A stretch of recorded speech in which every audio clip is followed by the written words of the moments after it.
Environmental History Today, a series of 10 seminars on environmental history organized by the European Society for Environmental History in the spring of 2021. So far for the introduction, it's time to welcome the first speaker of this morning, and we are very honored that David Moon will open this seminar series. David Moon from the University of York, England, who will present his recently published The American Steppes, The Unexpected Russian Roots of Great Plains Agriculture, published with Cambridge University Press last year.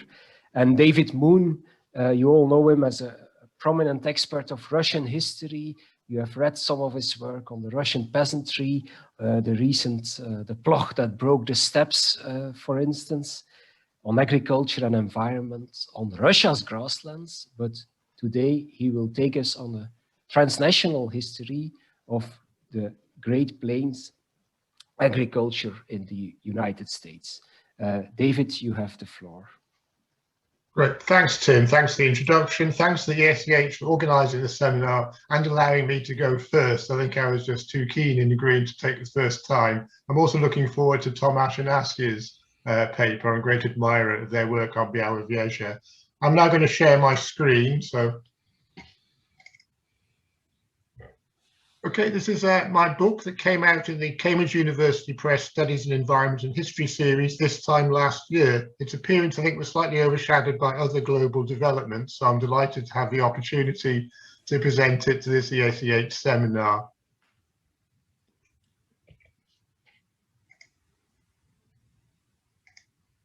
Just a brief abstract. This transnational environmental history of two grassland regions, the Russian Eurasian steppes and the North American Great Plains, explores transfers between regions with similar environments and similar environmental histories. People, plants, agricultural sciences and techniques were transferred from the steppes to the Great Plains.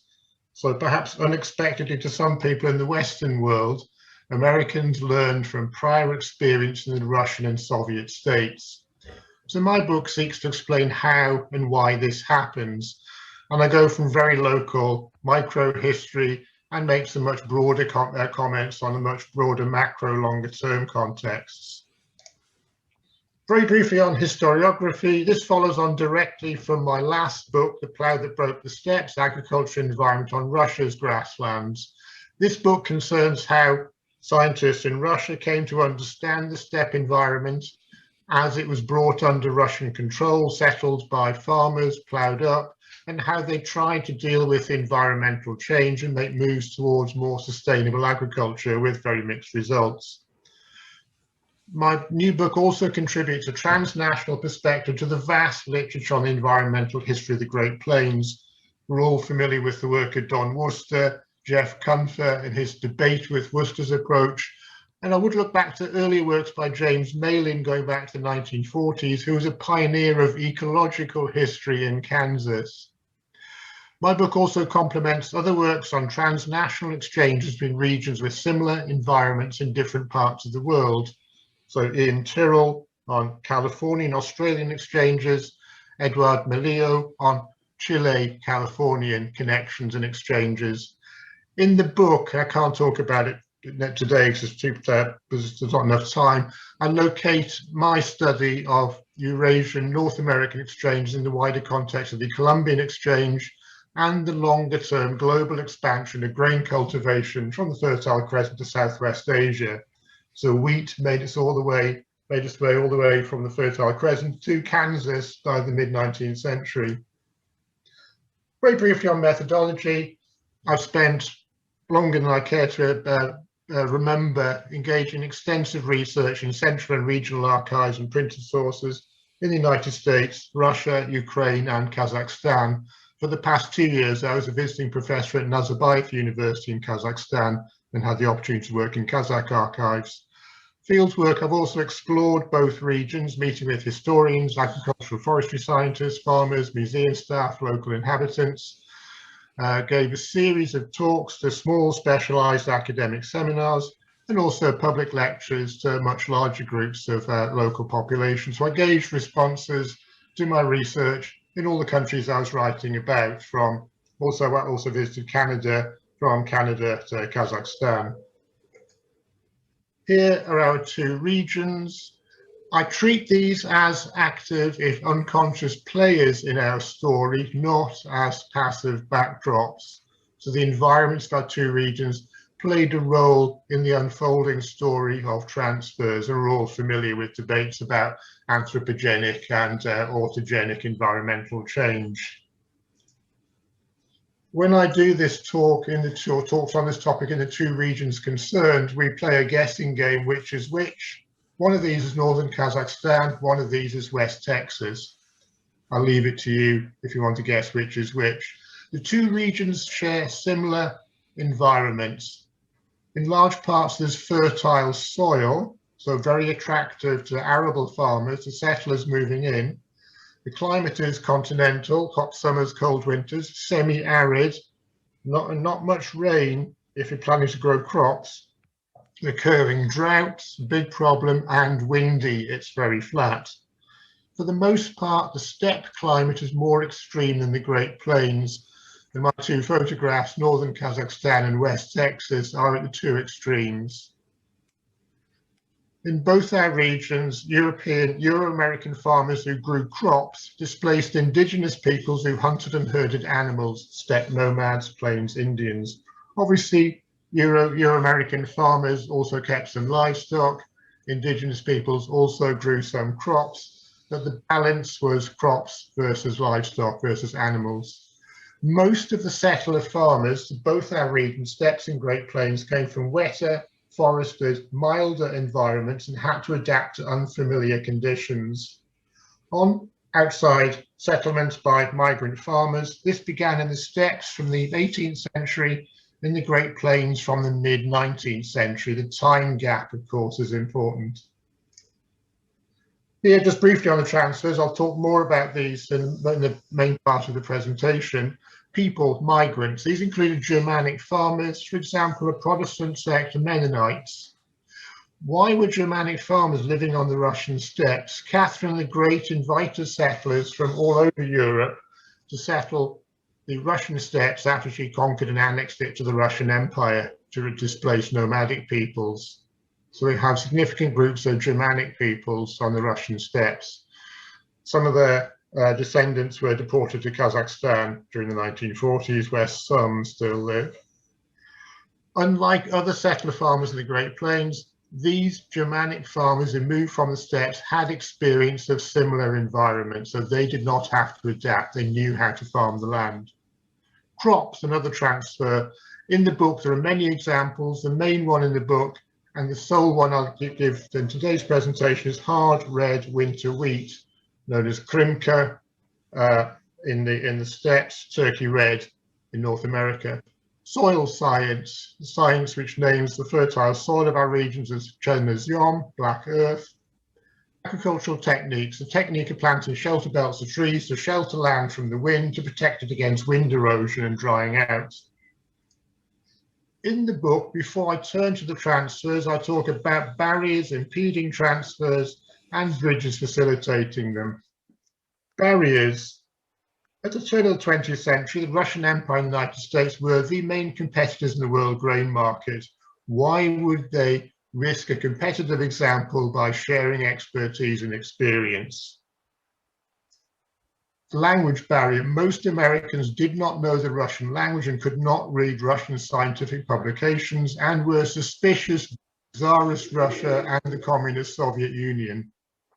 But there were bridges that allowed the transfers. Migrants are important. I've spoken about the ethnic German farmers. This was also a time of large-scale emigration from the Russian Empire by Jewish people to escape persecution and pogroms. Many ended up in North America. Some were already trained as scientists, some trained as scientists in North America. They knew Russian. They became conduits for Russian scientific expertise in North America. Some Americans recognized similarities between the Great Plains and the steppes and what was going on there. have many examples of Americans going to the steppes and thinking they're in Kansas and vice versa. Some Russian and American scientists saw benefits in cooperation even after the Russian Revolution of 1917 and despite their governments. The United States and the Soviet Union did not have diplomatic relations until 1933. In the book, I've got many examples of migrants, Russian Jewish scientists, Americans recognizing similarities, American-Russian scientists. In this presentation, I'll just give 3 or 4 representative examples. Okay, my first transfer, crops, hard red winter wheat. And I have a sprig of it here, which I was presented with in a museum in Kansas a few years ago. So an exhibit on the screen, as well as the photograph. This type of wheat is hardy. It's resistant to drought and disease. It produces very high quality grain, and which makes very good flour for making bread. It's been cultivated in the steppes near the Black Sea for many, many centuries, and it's ideal for semi-arid grasslands, at least in the western part of the steppe. There's different sorts of wheat grown further east. It was probably brought to Kansas by Mennonite migrants from today's southern Ukraine in 1874, when several thousand started to make the move. There's big debates about this, but I think in the book I show fairly conclusively not just that they could have brought it, but that they did. More importantly, more was imported by a Mennonite businessman, one of the migrants, Bernard Walkentine, from the 1870s to the 1900s. Perhaps more important, this initiative gained support from the United States Department of Agriculture.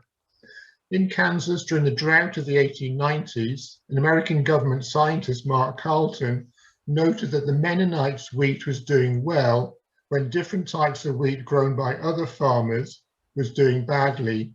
So he did tests on the Mennonite wheat, and he got the American Department of Agriculture to send him on 2 trips to the steppes in the late 1890s, where he gathered many, many examples of a whole range of different sorts of wheat and crops, including more hard red winter wheat, and brought it back. The US Department of Agriculture then sponsored or promoted these types of wheat in the Great Plains. As a result, wheat varieties from the steppes and hybrids based on them became the mainstays of wheat grown in the Great Plains in the 20th century. I think someone needs to mute a microphone. The germplasm from these wheats imported from the steppes is still present in genetically modified crops grown today in the Great Plains. In 1974, Kansas celebrated the Turkey Red Wheat Centennial, and here's an American postage stamp of a train going through a wheat field in Kansas and a plaque on the Wheat Centennial. So this is an important part of Kansas and Mennonite identity, one of the things I discovered on my trips to Kansas. Moving on to my second transfer in agricultural science, soil science. Modern soil science was devised during field work in the Russian steppes by a team of scientists led by Vasily Dokuchayev in the 1870s, and they were concerned with science to inform promoting agriculture, overcoming problems with their crop failures. What they showed was that soils are a product of the environment they form in. They identified a series of soil forming factors: parent rock, organic matter, including rotted vegetation, topography, it matters if it's flat or hilly, climate, it matters if it's hot, cold, dry or wet, over time. The important point is that regions with similar environments have similar soils. So our 2 regions have similar soils. The methodology, you dig down or go to a recently cut railway cutting, and you can see different horizons in the soil profile. The parent rock transforms into soil as a result of the soil forming factors. Understanding how different types of soil form is vital to devise ways to use them sustainably. If they formed in a semi-arid grassland environment, if you change the vegetation, add more water, the soils will change. If you take away the vegetation, so you have to take account of how the soil's formed if you want to retain the soil fertility. How did this transfer to the United States, in particular to the American Government Soil Survey? There was resistance from Milton Whitney, who was the head of US government soil research from the 1890s to 1927. He persisted with outdated science and methodology, so the US soil maps produced under Whitney were of little use. And this photograph shows him looking rather puzzled at his map, showing where they'd done the surveys. And he tried to stop the influence of Russian soil science. A new approach based on the new Russian science was introduced by Curtis Marbut, who was head of the US Soil Survey. Whitney appointed him in the hope that he would stop the Russian influence, but Marbut read a book in German by a Russian soil scientist, Konstantin Glinka, one of Dr. Chaya's students, published in 1914, published in German deliberately to promote the Russian science around the world. Marbut, a very careful scientist, he took field trips in the Great Plains and he tested the methodology and he realized it worked. He then, behind Whitney's back, he converted US survey soil workers to the Russian methodology and terms, and by the 1930s they were classifying the soils as part of the Great Plains as Chernozyom. They were cutting soil profiles, identifying horizons and using imported Russian terminology as well as the science. And they were doing this over the 1930s during the crisis of the 1930s years. Now, our next example, shelter belts of trees, planting trees as windbreaks. This is a windy environment, the winds blow.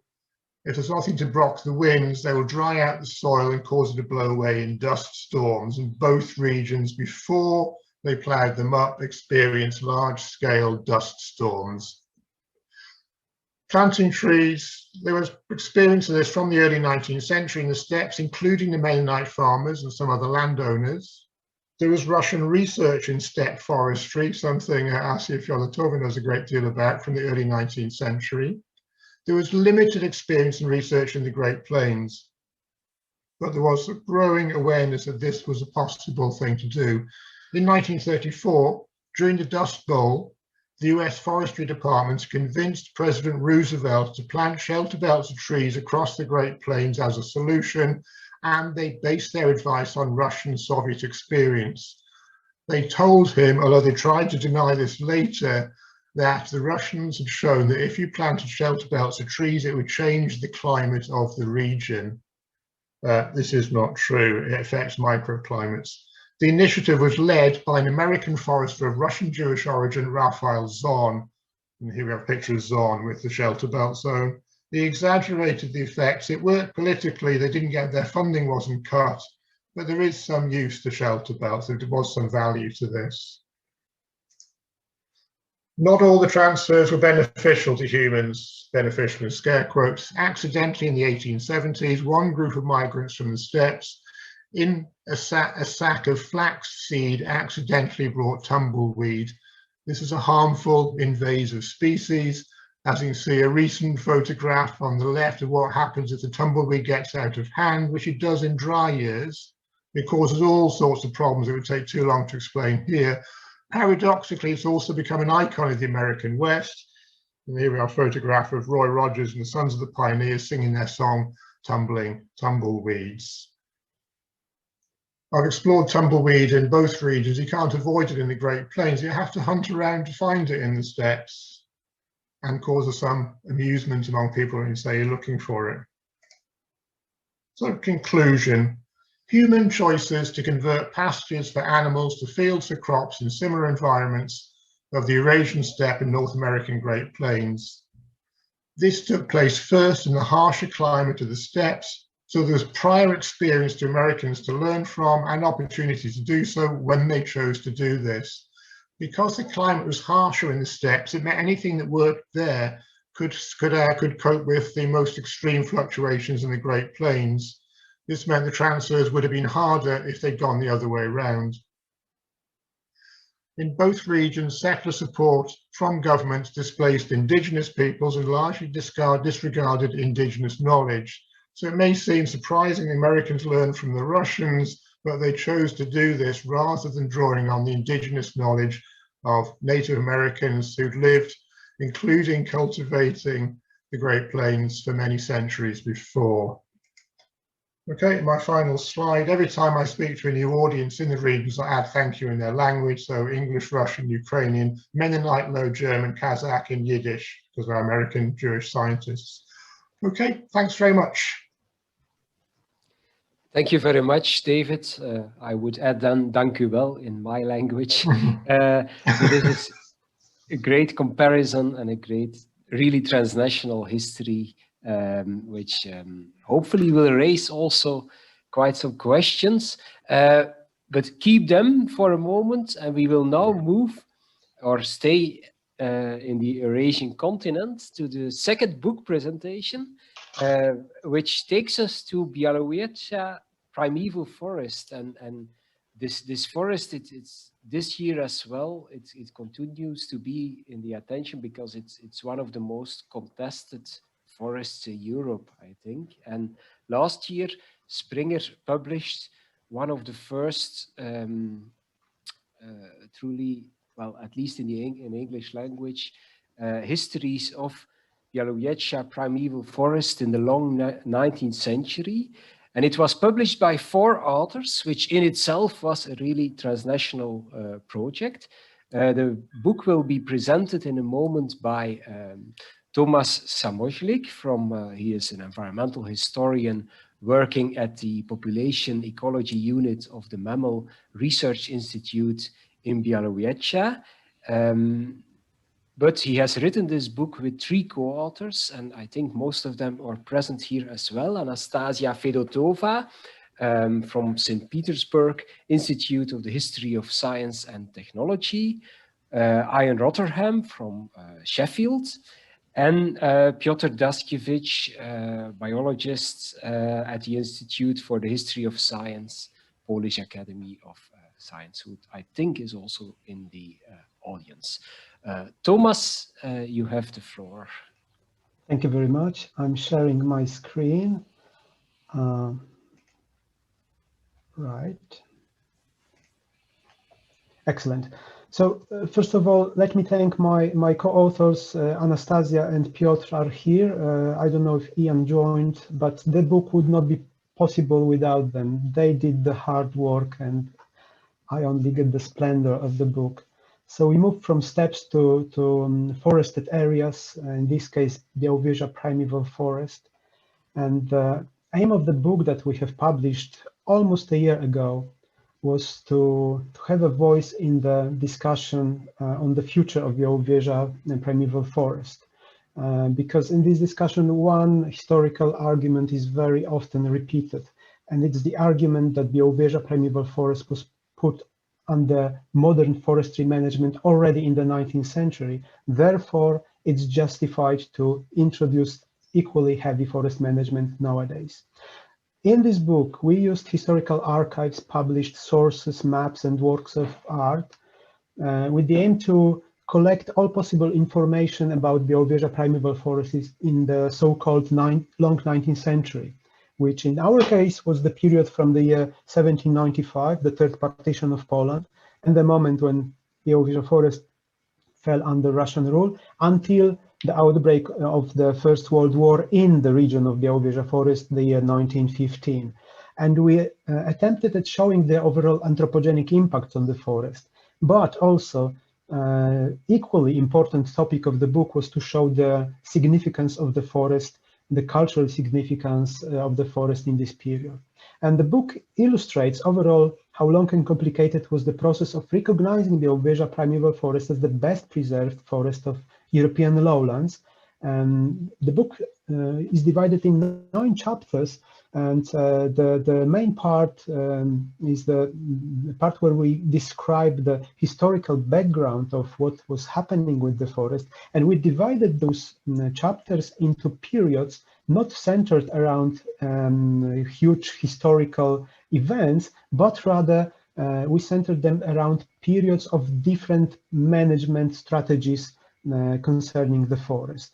And in each chapter, apart from historical background, we also included information about material imprints of given period, some of them still visible in the forest, information about the cultural heritage of the period, but also an attempt to look how the forest looked like from outside. So international perception of the forest.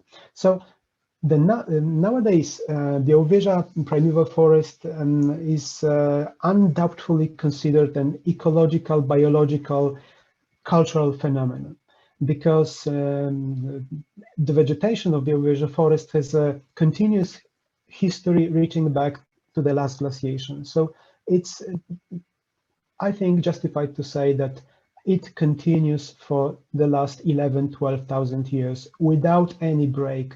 And this is confirmed in palynological sources.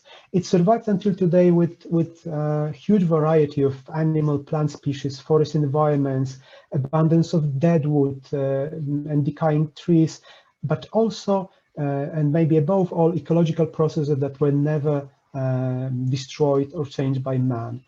It has holds several titles, including the UNESCO World Heritage Site, and is widely recognized as a reference point in research on temperate forests, lowland forests, their ecology and biology. At the same time, it's a historical phenomenon because of the enormous amounts of traces of human presence that survived in the forest. And it has also a long-lasting history of protection. It was a royal forest of Polish kings and Lithuanian Grand Dukes, protected since 14th until the end of 18th century. And it survived until the end of this period in a very good condition, in close to pristine state. In the beginning of the long 19th century, in 1795, Białowieża primeval forest became the part of the Russian Empire, and it was deprived of its royal status. And attempts at maximizing profit from the forest were made, and the scenario that the forest would be turned into a managed forest or a forest plantation, those scenarios were quite reliable or quite easy to envision. And one of the 13 parts of the forest fell victim to those tendencies. It was given to private hands and cut down completely. But fortunately, there was one factor that did not allow to fully realize those plans. And the factor was the presence of European bison. It was the last place in Europe where the lowland population of European bison persisted. And therefore, there were mixed tendencies struggling in the Białowieża primeval forest. One tendency to turn it into a commercial logging site, and the other tendency to conserve the last population of bison. We observed that the ideas of best management of the forest were frequently changing, from ideas to preserve the entire pristine forest to the ideas to introduce smaller or larger scale logging. But fortunately, periods of commercial logging were never long, and actually the intensity of this utilization was never big. In the meantime, several measures were introduced to conserve mentioned European bison. Some of them were known before in the royal period, like winter supplementary feeding or prohibition of any unauthorized hunts, but some of them were new to the forest and were based on so-called modern game management. And those new ways of promoting bison included eradication of all predators, keeping bison confined to the inside of the forest, the forested area inside the Białowieża primeval forest, or creating artificial meadows to improve feeding conditions of bison. And one important fact to mention is that the policy of predator extermination resulted in total eradication of brown bear population in Białowieża forest. In the entire long 19th century, almost entire area of Białowieża forest regenerated naturally, which is very important in the light of those arguments used by foresters nowadays. One of the main obstacles in introducing modern scientific or so-called rational forest management was the presence of traditional types of forest use. Those types of forest use that dated back to the royal period and included, for example, cattle pasturing, haymaking, or traditional forest beekeeping. And one of the unique features of the forest observed by Russian inventory teams was a high number of culturally modified trees used for generations by local dwellers, and those trees were considered damaged by new authorities and actually became the main obstacle that hindered the attempt to quickly introduce modern forest management in Białowieża primeval forest. They hindered the introduction of this modern management long enough for the first imperial hunt to take place in the forest in 1860.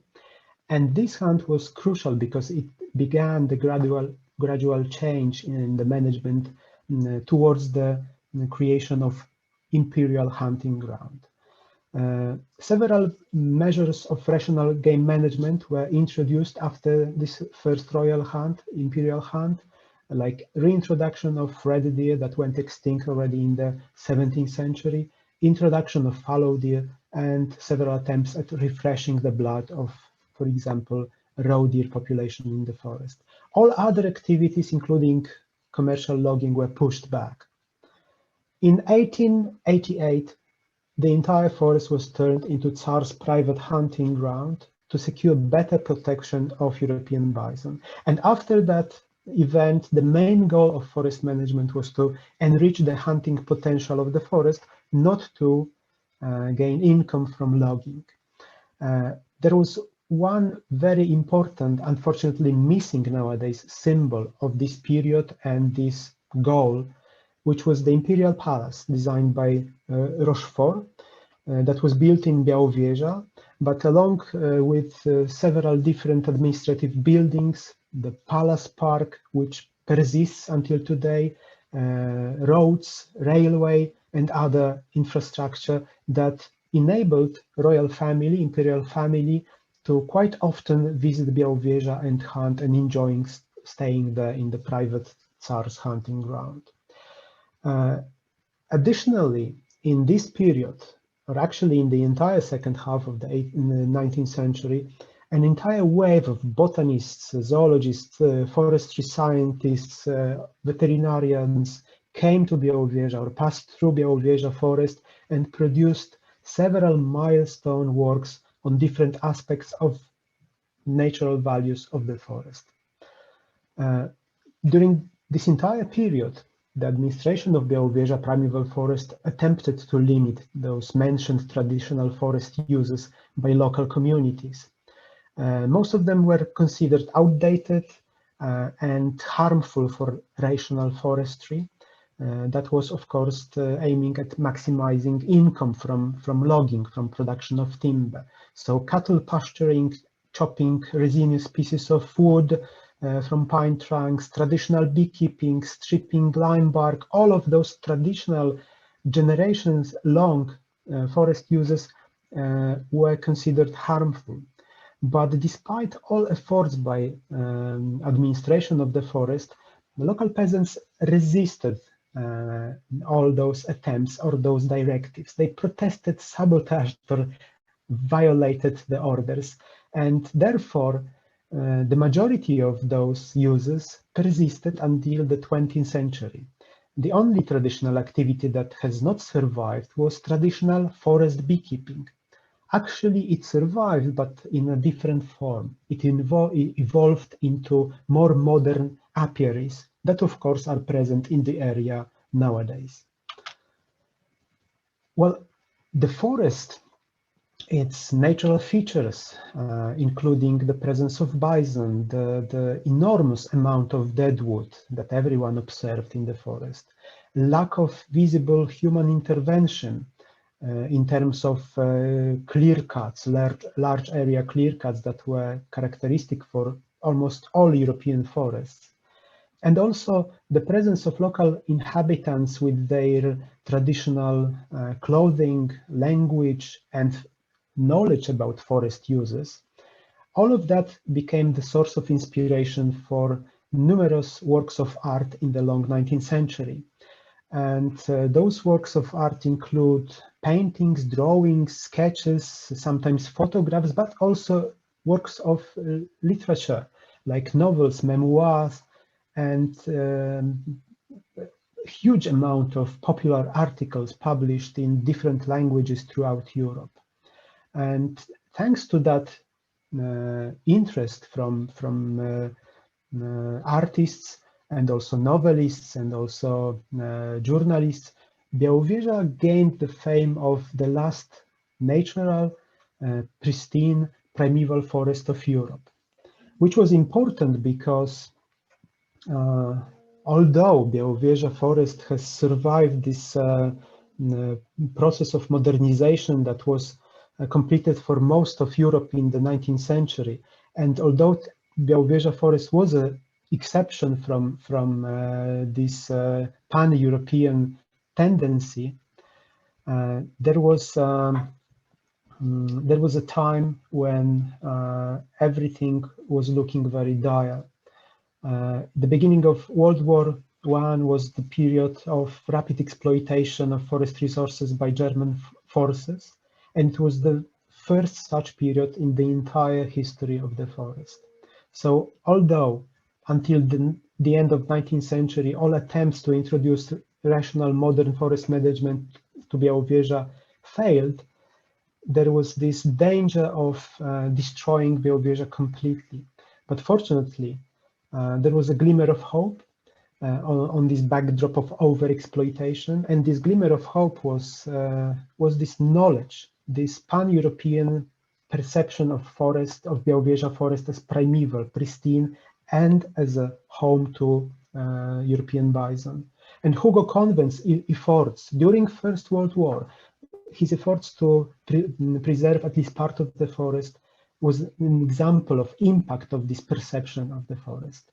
And his hope that the forest and bison can be protected and saved, this is the same hope that fuels the conservation efforts around Białowieża primeval forest today, at least in my opinion.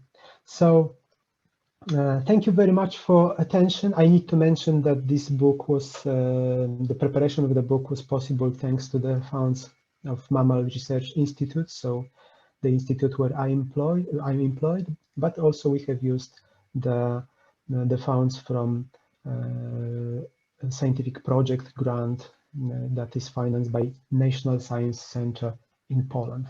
Thank you very much. That's it. And I see that I made it in time. Bravo me. Absolutely. Thank you very much, Tomasz, and all of your co-authors for this important publication also, which I think will find its way to environmental history classes all over the world. I hope so, and to also beyond our own field, to forestry departments and other disciplines. Before starting the discussion, I first wanted to congratulate also both of the authors and all of the authors with these two volumes, which is really, it's really two milestones, I think, in the discipline. And they also, well, they have in common that this transnational element, of course, this transnational way of looking at interactions between nature and society. It's what they chose and advocate in a very radical way. Are there any questions? I don't know if I enabled or have enabled the raise hand feature. I guess it might not be possible, and I don't know. Yes, two people have raised hands, Tim.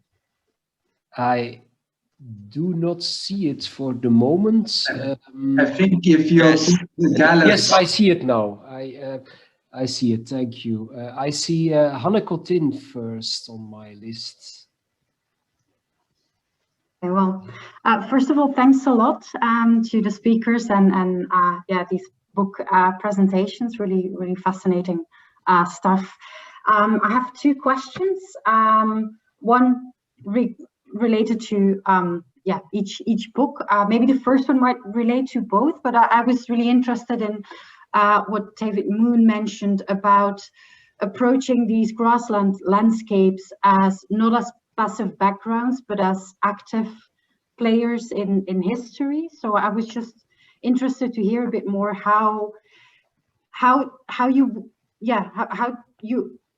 work on from that approach as a historian, like which kind of implications does that have when you write a history of those landscapes as kind of active part of that history? And I guess that question might also equally relate to the forest, of course. How if that kind of makes writing the history of this forest different if you think about it as an active kind of agent, maybe, or an active, having an active role in history rather than a passive backdrop to social change and other processes of change. And then the second question is regarding sort of forest. I'm interested in when you mentioned that in the 19th century, so logging or the forest in itself becomes commercially more interesting. It becomes a resource that is economically interesting, resulting in this new perception that traditional forest users are harmful. And then you ended on the notion, this glimmer of hope about the conservation efforts that are very, very strongly debated or controversial today as well. And I was just wondering, there's a lot of debate around conservation also often being commercially driven, or also often bringing in a dilemma or a tension with local traditional users of ecosystems, in this case of forest. So I was wondering whether you also perceive a tension between these conservation efforts and traditional use that might continue to be practiced, because you mentioned one moment that only traditional beekeeping has not survived. So I was wondering, are there other traditional uses that are surviving until today, and how do they coexist with these conservation efforts? Thank you. Okay, I'll reply first. Thanks so much for the questions, Hannah. This is fascinating. On the grasslands as active participants, I gave a couple of quick examples. On the causes of the Dust Bowl in the United States in the 1930s, there's an ongoing debate over what the main cause was. Was it careless techniques by farmers who weren't taking account of the environmental conditions and ploughing up land they shouldn't have done? Or was it caused by an extreme climatic event, a very serious drought? Obviously, it's a combination of the two. And Jeff Kunfer, with very close analysis using GIS, has identified the reasons that the areas that were most badly affected were those where the drought was worst, not where they ploughed up most land. So different approaches trying to untangle this. I spoke about soil. Soil scientists since the 19th century have understood how soils form over long periods of time as a result of the interaction of various soil forming factors, parent rock vegetation, climate, etc., etc. If farmers don't understand, their advisors don't understand how soils form, then they're going to cause problems. So if you understand the process of soil formation, then you can work with the soil, use various techniques. So now, rather than planting shelter belts, they use no-till cultivation. And I did field work among farmers in the Great Plains region, so I talk about the techniques they use. So if you don't till the land, but then you're using chemicals to control weeds, if you don't disturb the soil, it's less likely to blow away. So working with the environment. Vegetation, if you clear away the natural vegetation, things are going to grow in its place. There might be invasive species like tumbleweed, there'll be other crops. So you have to be aware of natural processes when you're farming the land. So the Great Plains, the steppes will react in ways you might not expect if you're not thinking about the science. Okay, thank you. Okay, my turn now. Thank you, Hannah, for your question. Actually, your question reaches to another period, to the 20th century, because the book concerns the long 19th century, and only traditional beekeeping did not survive this period. But it does not mean that the rest of traditional uses survived until nowadays, because in the 19th century, local peasants, traditional users of the forest, were antagonized with forest administration. As you heard, they were observed as harmful to rational forestry. Conversely, in the 20th century, especially after the Second World War, we observed quite a different process of local people being persuaded that the traditional use of the forest by local people was actually forest management. And nowadays, we have local communities antagonized with attempts at conservation of the forest or enlarging the conserved protected area, because those local people claim that it's their right, it's their tradition to cut the forest, which is completely bonkers, pardon my French. And it's interesting enough to devote a paper or maybe even a book to this subject. How come the local communities were persuaded by foresters that the forester's job is actually the traditional utilization of the forest? Thank you. Thank you, Tomasz. I don't know if Hannah, you want to react on it, or? No. Okay, thank you. David and Thomas, very, very interesting. Thanks. Or if Anastasia or others, one of the other authors wants to intervene. If not, Isidor Jancekovic also raised his hand. Isidor. Yes, thank you, Tim, and thank you to both presenters. Very fascinating talks and books. Looking forward to reading them. I have actually two questions to both of you. So, David, first of all, thank you for getting rid of my illusion of Westerns full of tumbleweeds and stuff. I didn't know that they were introduced only in the 1870s. I mean, they could still comply with the Westerns, but yeah. No, so my question is, because I know that there was a similar catastrophe, like not exactly like the Dust Bowl in the 1930s in the States, but in 1891, there was this severe drought and like harvest failure in the Russian steppes. And the Vasily Dukachev that you mentioned, he actually published a book next spring already, like in 1892, with I think it's called Our Steppes, their past and present, and he gave like a couple of measures of what we should do or what they should do to prevent such harvest failures in the future. I'm interested in if the 1930s United States, like soil scientists, have already known the work. Because you said that like until the 1920s there was this distance to the Russian scientists, but if in the 1930s they would know it. And then to Tomasz, you mentioned that there was very limited commercial logging in the Białowieża primeval forest. I'm interested, how come? Like, what do you think the reasons behind that were? Because as we know, okay, we know that the notion of Holznot or the shortage of wood is debated, but still, like I know that the at least the British and the Dutch ship builders, they had to import wood or timber like from the Baltic or from the colonies in America, like these strong oak timbers.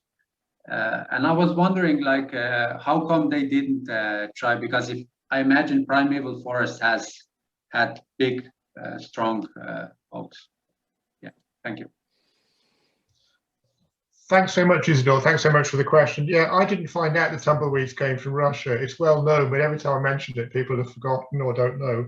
Your question is an excellent one, because as you said, Vasily Dukachev drew up a plan to address the question of droughts and crop failures in the steppes after the crop failure and famine of 1891-2. What he advocated was planting shelter belts of trees, managing water resources, crop rotations, and working with the natural environment. So trying to replicate natural processes, use crops that were similar to native grasses, etc.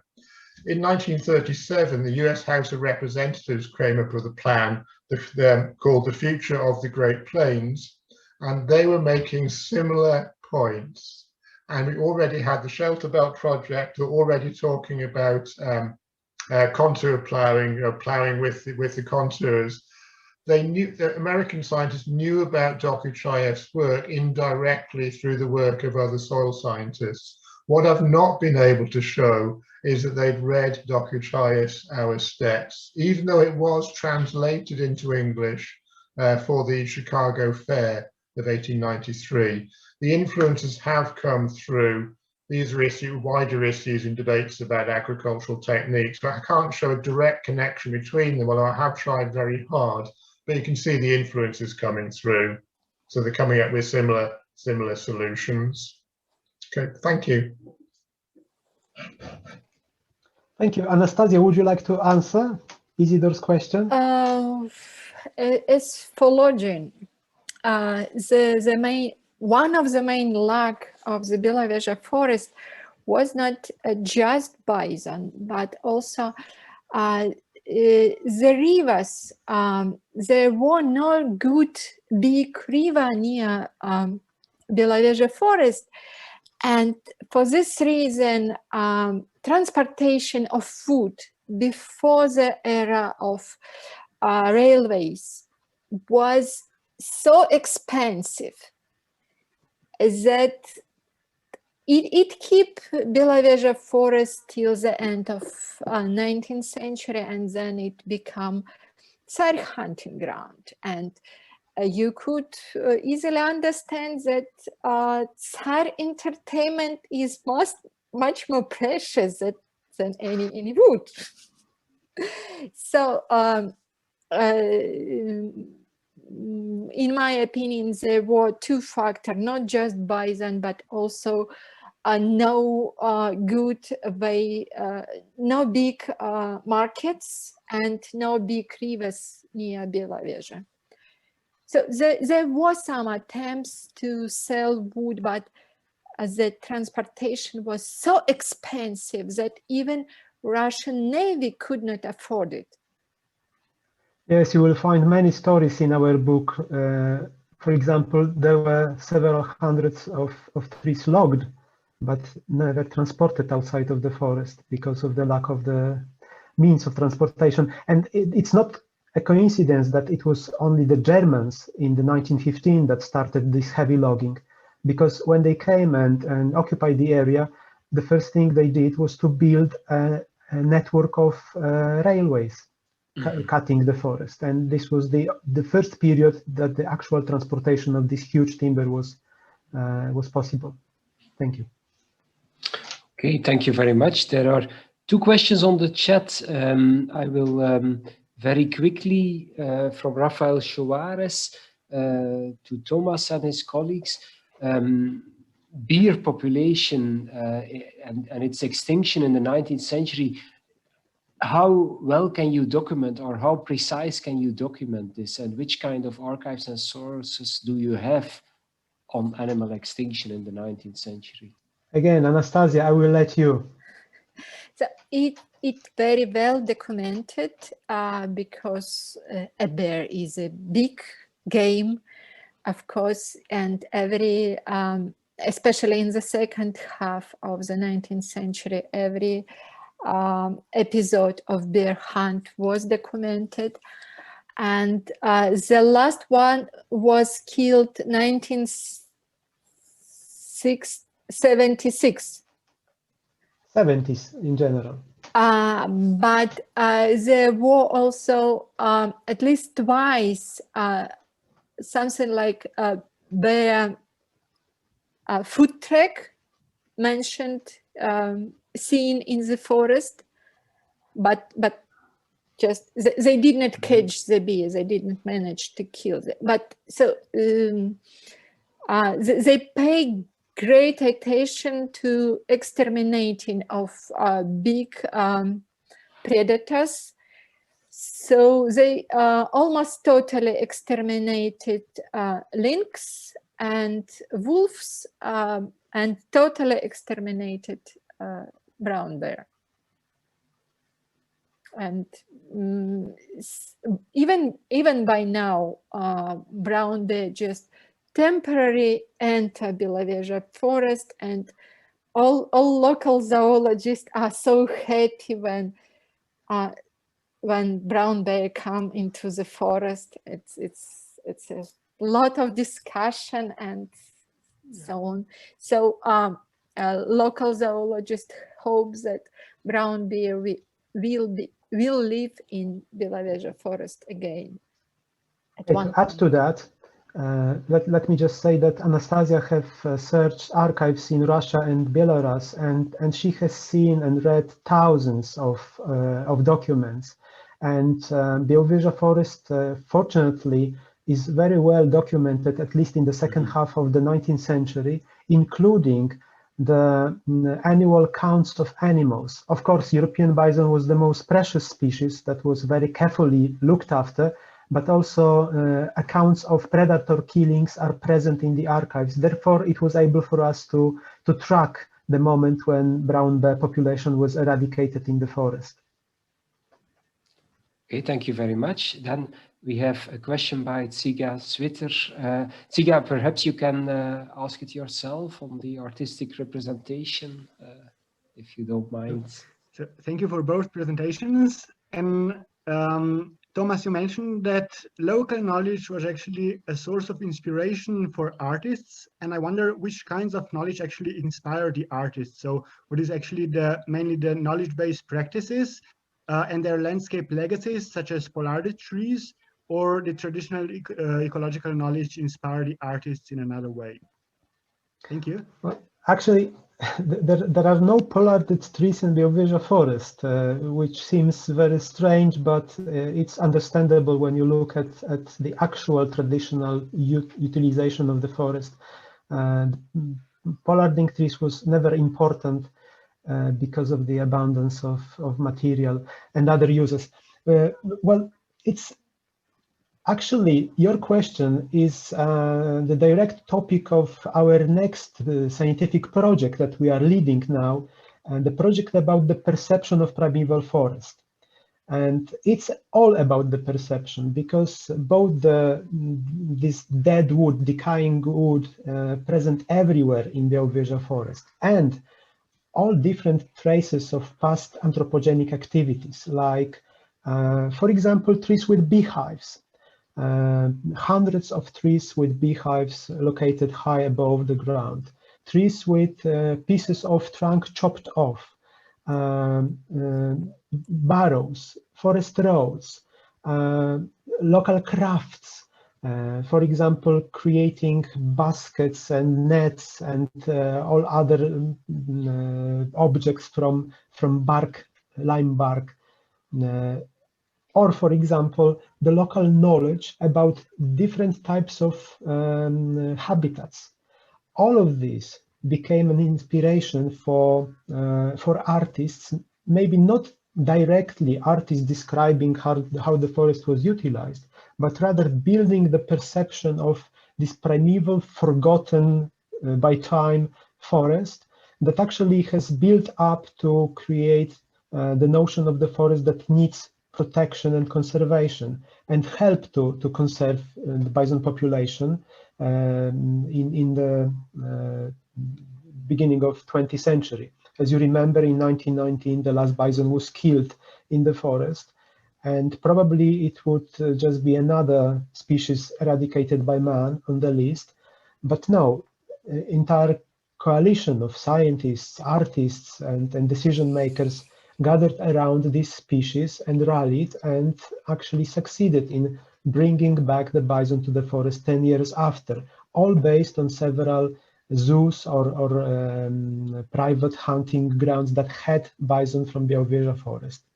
Anastasia, you wanted to add something?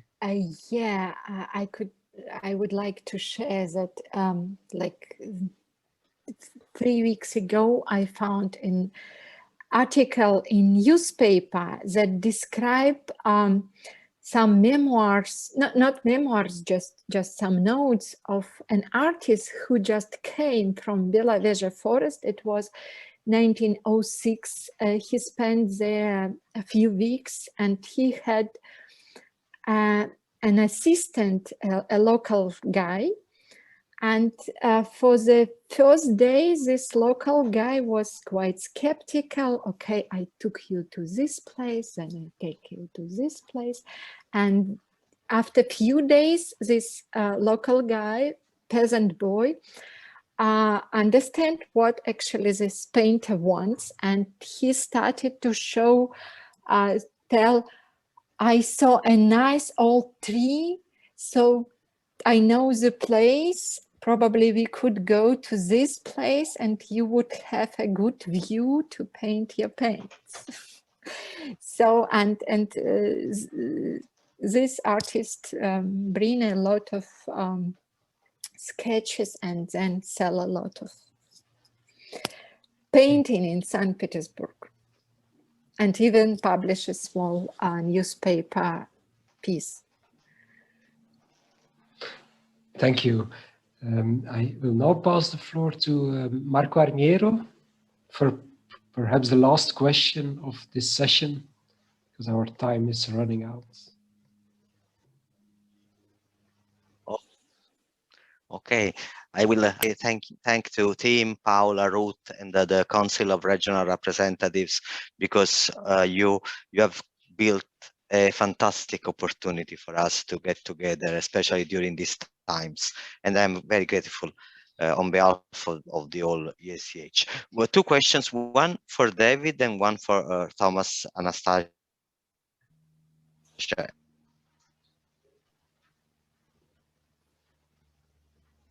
and colleagues.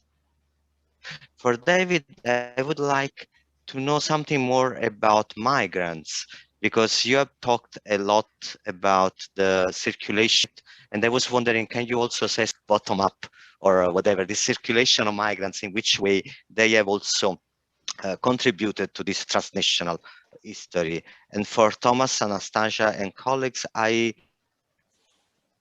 have a very small question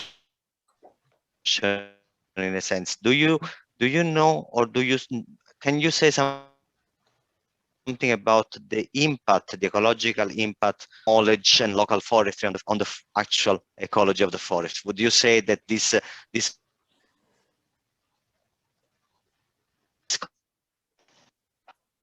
communities have somehow affect the forests, in which way activities in the forest? And if that I was clear enough. Thank you very much. Okay, thanks, Marco. I'll reply briefly. Yeah, the migrants play an important role in my story because they're key people in the circulation of knowledge between our two regions. The groups I focused on were farmers who moved from the Russian Eurasian steppes to North America over the last decades, the 19th century, early 20th century. The groups I focused on were Germanic peoples, including Mennonite farmers, because they're among the pioneers of steppe farming. They were prosperous farmers. They left the Russian Empire because they thought they were going to be made to serve in the Russian army with the military reform of 1874. And as pacifists, they refused to do that. Mennonites tend to move around the world to escape military conscription. The Russians tried to stop them from leaving because they were prosperous farmers. So they said you can serve in the Forest Corps instead, but it was too late and thousands already moved, and they move up and down the Great Plains. These were canny farmers. They consciously choose to areas with a similar environment, but slightly better conditions. So they knew what they were doing, and they negotiated land deals with railroad companies, etc. There were other groups move. There were Ukrainians move into Canada. I didn't see them playing such a large role in the importation of crop species and techniques. On the other hand, the Mennonites write a lot about their history, so they're very good at promoting themselves. I'm very conscious. And they have some light-hearted disputes with other immigrant groups. There's a group of Volga Germans, Germans who lived in the Volga region of Russia, moved further west in Kansas a bit later. They weren't as prosperous, and there isn't such a big industry of promoting their history. This is a time of mass emigration, obviously, to North America from Europe. The other group I focused on were Russian Jews, who are often educated people, some of whom are scientists. The key thing in my story is they know Russian. Those who were scientists, who trained as scientists, could read Russian scientific literature and could promote it. There were also some Russians, ethnic Russians, who served in the White Army during the Civil War. one of those was a soil scientist. He ended up in the United States as well. So it's looking at the migrant experience and seeing those who played a role in these transfers, circulation of knowledge. Okay, thanks, Marco. Well, Marco, if I understood correctly, you're asking about the environmental impact of this period and the utilization of the forest in this period. Well, yeah, am I correct?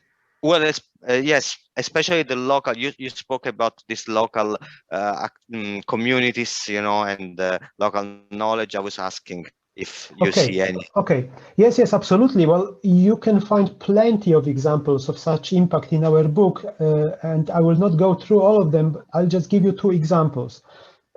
Because we observed this impact on different levels, from the level of entire forest through the landscape level, forest community level, animal population, maybe even very, very local impact on specific part of the forest. But just two examples. First of all, the traditional cattle pasturing inside the forest.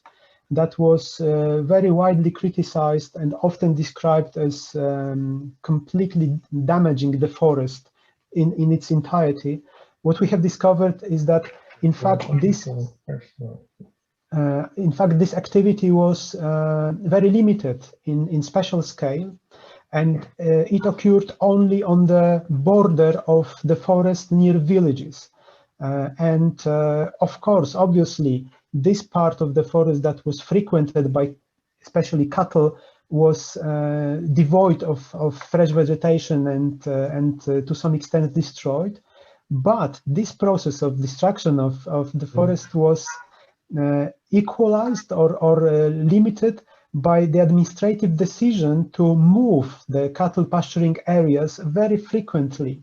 And funny enough, it was not because the administrators of the forest observed that cattle have this negative impact on the forest regeneration, but rather it was observed as a way of punishing local communities, local peasants, because each time when there was this poaching incident and no one guilty was found, the village that was suspected of poaching was punished by moving their cattle pasturing area, limiting it, prohibiting cattle to go inside the forest for a period of time. So we have a separate article about that, so you can take a look.